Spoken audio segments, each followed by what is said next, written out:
Liberia's peace and democracy have been restored, credited with a democratic transition on 22 January 2018, but the education sector remains the weakest.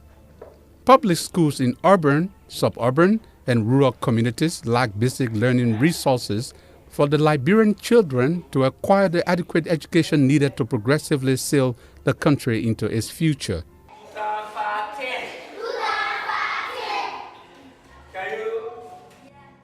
Meet Mr. Nathaniel Hodges, the Vice Principal of the Suweltha Memorial Public School in Big Joe Town, Hallandsville Township in Grand Bassa County.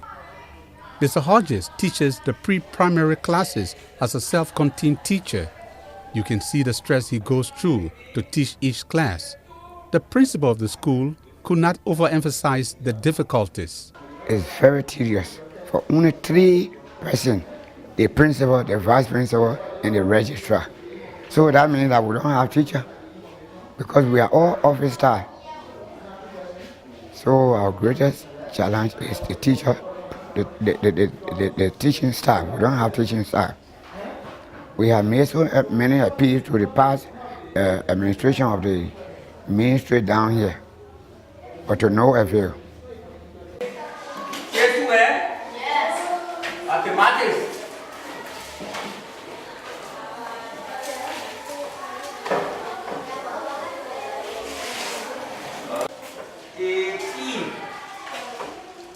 Let me take away 2. You get 18 pencils. Your mom wrote out and she bought 18 pencils. Pay attention to that too. Your mother bought 18 pencils. And she said, you want to be a small sister, 200 pencils. Then how many pencils in your hand?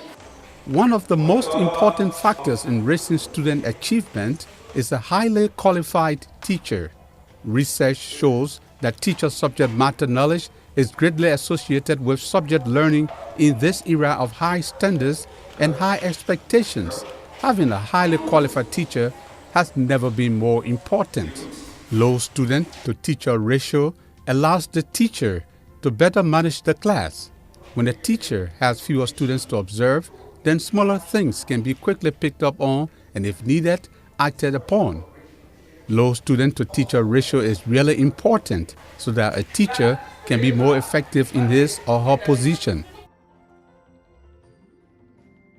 Deep into Gbarpolu is the Farsue Public School with similar problem, but it is better thanks to the availability of volunteer teachers, but the problem is still enormous. Many of our schools have a lot of challenges when it comes to being on staff, and the honor staff of many of our institutions came about during the deletion when our system went through the biometric process, and some of our teachers were captured to have been unqualified. Some did not have the requisite credentials according to CSA/Ministry of Education. That has really affected our school system. We have car. 5% of the student parents have a car. 5% of the students. Then we have 2005. We put our zero. The one here. When it comes to the staff of the school, it's honor staff. We have only 2 teachers that are on government salary, and we have 9 classrooms on this building. 3 separate. In that, the constraint that we're undergoing, even from 1st grade to 4th grade, the teaching instructional materials to get it very, very difficult. Okay, let's continue. Before we open, after we did the registration, we look at the number of students that are here, and we have 9 classrooms. And for quality education to take place, we need qualified teachers to teach the various classes. So what we did, we submit the enrollment to the DO, informing him that the school is understaffed. We need 9 teachers, additional teachers, because we have 9 classrooms. But to no avail, but they are trying to work with.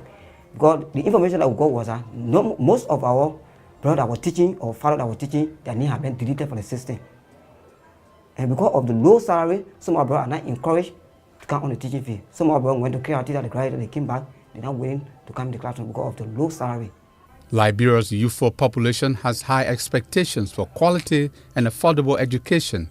It is reported that nearly 70% of the population in Liberia lives on less than $1.90 a day, 20 percentage points higher than other developing countries in sub-Saharan Africa. According to the 2016 Liberia Education Sector Analysis released by the Ministry of Education in Liberia, 47.3% of Liberia's population has no education, which is above the regional average of 34%. The Ministry of Education has acknowledged that limited availability of textbooks means that many teachers are used to teaching either without or with very few textbooks and learning materials. Even the basic materials such as chalks, lesson plan books, and other learning tools do not reach teachers in time for them to use to teach the pupils. Last year was supply, but this academic year, since we started the teaching, we have not received any material. As we speak for now, we don't even have a plain sheet. The only thing we have here, because we manage the chalk. We don't have no plain sheet. Sometimes, for example, some of the teacher read after finishing the test, they grade, they record it on cardboard sheet. I can give you some example here. See here. These are the grades that we have. This is 6th grade. See. See.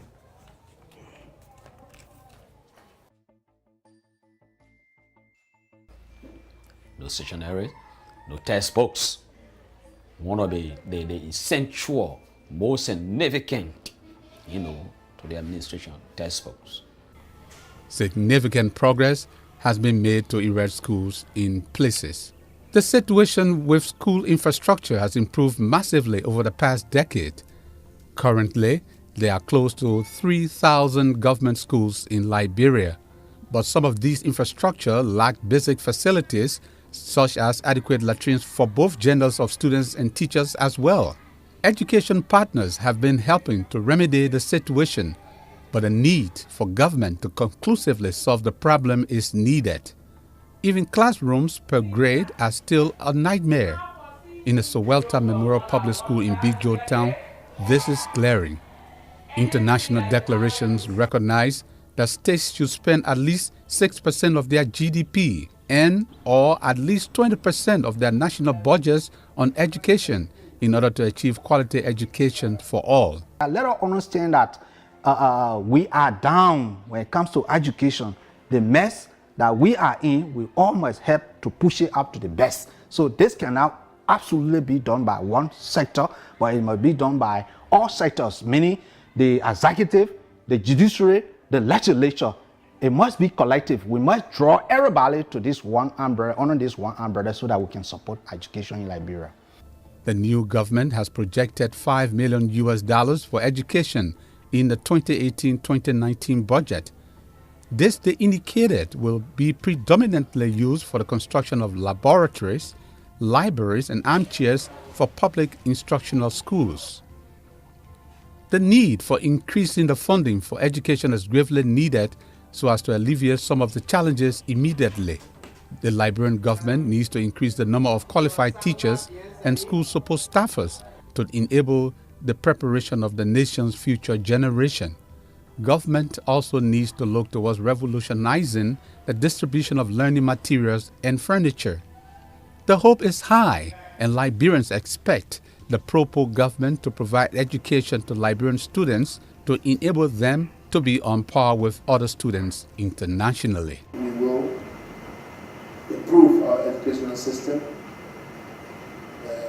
wherever it's coming from, whether it's coming from west to better, from west to better, from being dilapidated to better. What we want to do is to make sure that students have the basic structure to educate themselves so they can be leaders for tomorrow.